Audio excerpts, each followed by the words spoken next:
अमीर अब्बास साहब, ये बताइए कि अब ये गाड़ियों का मामला भी सामने है होता है तो फिर जो है वो काम आगे बढ़ता है। ठीक है सर, पॉइंट आगे सर, मैं थोड़ा सा आगे बढ़ना चाह रहा हूं। अमीर अब्बास साहब ये बताइएगा, देखिए अब किन चीजों पर जो हमने देखा, जो मैं भी थोड़ा सा बहुत पढ़ रहा था, 1 घंटे का टाइम मिल सका, 1.5 घंटे का, उसमें कुछ चीजों पे जो टैक्स खत्म किया गया है वो एप्लीकेबल नहीं है। अब इलेक्ट्रिक कार्स का मैं जिक्र करना चाह रहा था, ये पॉसिबल कैसे? आपको एरा चेंज करना पड़ेगा। मुशर्रफ साहब के दौर से पहले की बात करें और उसके बाद की बात करें तो बैंक्स इतने जदीद नहीं थे जितने आज हैं। किसी के पास इतने खास एटीएम कार्ड नहीं थे, बैंकिंग इतनी स्ट्रांग नहीं थी, उन्होंने पूरा एक एरा चेंज किया था। ये एरा चेंज करना पड़ेगा, उसके बाद आप इस चीज का फायदा उठा सकेंगे ना। और हो सकता है जब तक हम ये चेंज करें इस पर टैक्स लग जाए। सलमान, वो इसमें ऐसा नहीं है कि जो इलेक्ट्रिक व्हीकल्स होंगे, अगर वो आप बैंक से फाइनेंस करवाना चाहते हैं तो आपको इंटरेस्ट फ्री गाड़ियां मिलेंगी। इस पे जो गवर्नमेंट के अपने टैक्सेस होते हैं, जिसमें एक्साइज ड्यूटी है, जिसमें जीएसटी है या विदहोल्डिंग टैक्स है या फेडरल एक्साइज ड्यूटी है, जो भी गाड़ियों की इंपोर्ट के ऊपर टैक्सेस लगते हैं। देखिए ना, हमारे यहाँ तो 300, 400 गुना टैक्सेस लगते हैं। जितनी महंगी गाड़ी होती जाएगी उसके ऊपर उतने 100 गुना टैक्स बढ़ता चला जाता है। यानी अब एक ये भी बहुत बड़ा तमाशा है। जैसे पहले आरिफ साहब फरमा रहे हैं, पाकिस्तान में जो गाड़ी 12-14 लाख रुपए में या 15 लाख रुपए में मिलती है, दुनिया में तो इस तरह की गाड़ी अगर कोई प्लांट बनाने की जुर्रत करेगा, उस प्लांट को उसी रात बुलडोज कर दिया जाएगा। इतनी पैथेटिक गाड़ियां कोई बना नहीं सकता दुनिया में बाहर। लेकिन ये कौम इनको उल्लू के पट्टे समझ के इस कौम को बेवकूफ बना रहे हैं। ये 4-5 हैं यहां पे, ये सुजुकी, टोयोटा, होंडा, मुझे तो नाम लेने में भी कोई हिचकिचाहट नहीं है। इनको सारी दुनिया में ये पाकिस्तानी कौम बेवकूफ मिली है ना। हालांकि यही वो 3-4 कंपनीज हैं कि जो दुनिया में बड़ी ऑटो प्रोड्यूसर्स में से है ना, ऑटो व्हीकल्स में। और यही गाड़ियां जब हम इनकी गाड़ियां इंपोर्ट करते हैं, जो जापान में गाड़ियां बनाता है होंडा, सुजुकी या टोयोटा, जब वो वहां से हम इंपोर्ट करते हैं, आप उसकी क्वालिटी में जो लोकल प्रोडक्शन ये हमें करके दे रहे हैं, क्योंकि हम इनको स्टूपिड मिले हुए ना। दुनिया का जो आता है वो उसको मामू बनाना है, वो पाकिस्तानी कौम को मामू बनाएगा। और हमारी स्टेट क्राफ्ट की कनाइवन से ये सब कुछ होता है। वो किधर है आपका मुसाबकती कमीशन? ये मुसाबकती कमीशन का काम है ना। यानी इस मुल्क में वो गाड़ियां बन रही हैं जिन गाड़ियों में एयरबैग ही नहीं है। आप तो सोच नहीं सकते सलमान, आप दुनिया में तसव्वुर नहीं कर सकते कि एयरबैग के बगैर गाड़ी में एयरबैग है वो खुलते नहीं है। वो चले भाई, लगा तो दो ना, उसके अंदर कोई गुब्बारे भर के लगा दो यार, कम से कम एक हुज्जत तो तमाम। यानी इतना तमाशा इस मुल्क में हो रहा है। और हमारी स्टेट, हमारे इदारे, वो सब गूंगे, बहरे, अंधे। इससे भी कोई बदतरीन अगर कोई इस्तिलाह है लुगत में तो इनके लिए इस्तेमाल होनी चाहिए। यानी नजर आ रहा है कि ऐसी गाड़ियां बन रही हैं जो एक्सीडेंट्स करवा रही हैं, लेकिन बन रही हैं इस मुल्क में। तो ये तो एक बहुत ही वास्ट चैप्टर है जिसके ऊपर बात होनी चाहिए, लेकिन हमारे यहाँ वो ज्यादातर इकोनॉमी में। अच्छा, अब इस बात को मैं थोड़ा सा आगे लेके जाऊंगा। वैसे तो मैंने सोचा था इस पर बात नहीं करेंगे, लेकिन अभी डिस्कशन चल रही है, इस पर बात करते हैं। जमील साहब की तरफ मैं लेके जाऊंगा। जमील, ये बताइएगा, अब देखें, एक तो गाड़ियों की मैन्युफैक्चरिंग की बात आ गई कि गाड़ियां किस तरह की मैन्युफैक्चर हो रही हैं। आप गाड़ी निकलवाने जाएं, आपको मतलब आप जो ना लोहे के चने चबाने के हिसाब से है, आपको डायरेक्ट डीलर के बगैर गाड़ी नहीं मिल सकती। इनके ऑथराइज डीलर्स हैं और उनके पास जाएगी। हम जब हुकूमत की कारकर्दगी की बात करते हैं, मिडल जो ये मामला है कि जो सेलर है और बायर है, इसके बीच में जो मिडल आता है, इसकी सबसे बड़ी मिसाल ये है, कोई भी कंपनी हो उसके ऑथराइज डीलर्स हैं। आप जाएं ऑथराइज डीलर से गाड़ी खरीदें।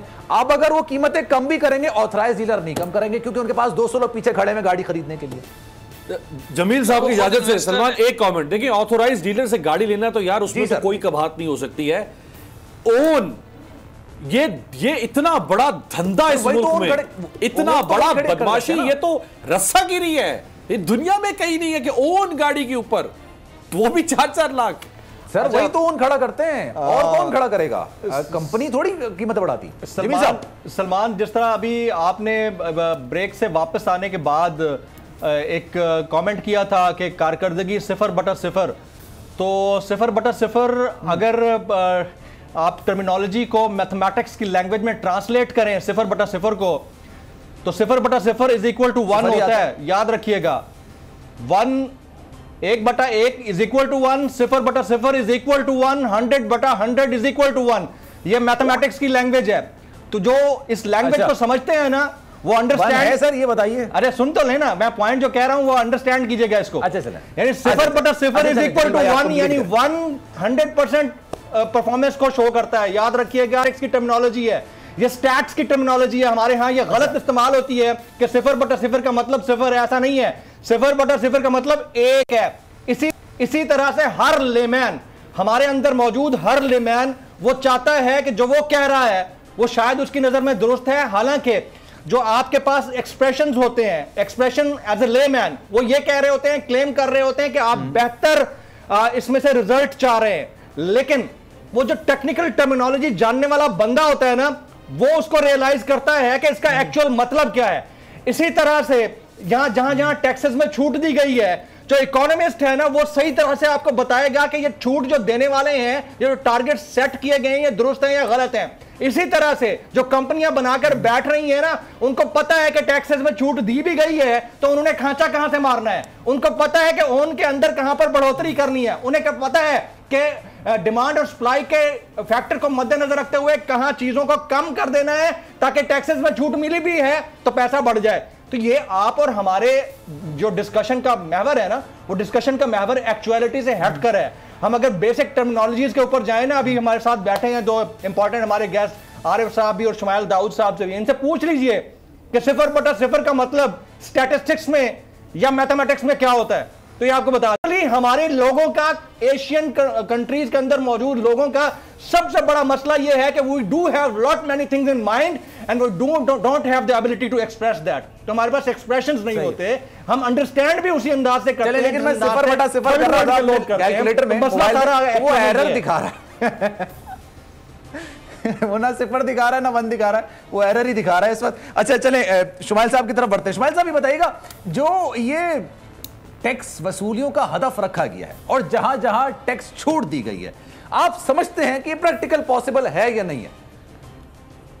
देखिए, प्रैक्टिकली हमने, हमारा हमेशा सिर्फ इशू क्या है, चैलेंज क्या है, क्यों हमारा, जब हम डेट सर्विसिंग करते हैं, अपने डिफेंस पे खर्च करते हैं और फिर पीछे थोड़ा सा डेवलपमेंट के लिए बचता है, पीछे तो हमारे पास कुछ रहता ही नहीं, और वो भी नहीं हम पूरा कर पाते। अभी भी आप जब जमा करें, आपके सामने आ जाएगी सिचुएशन।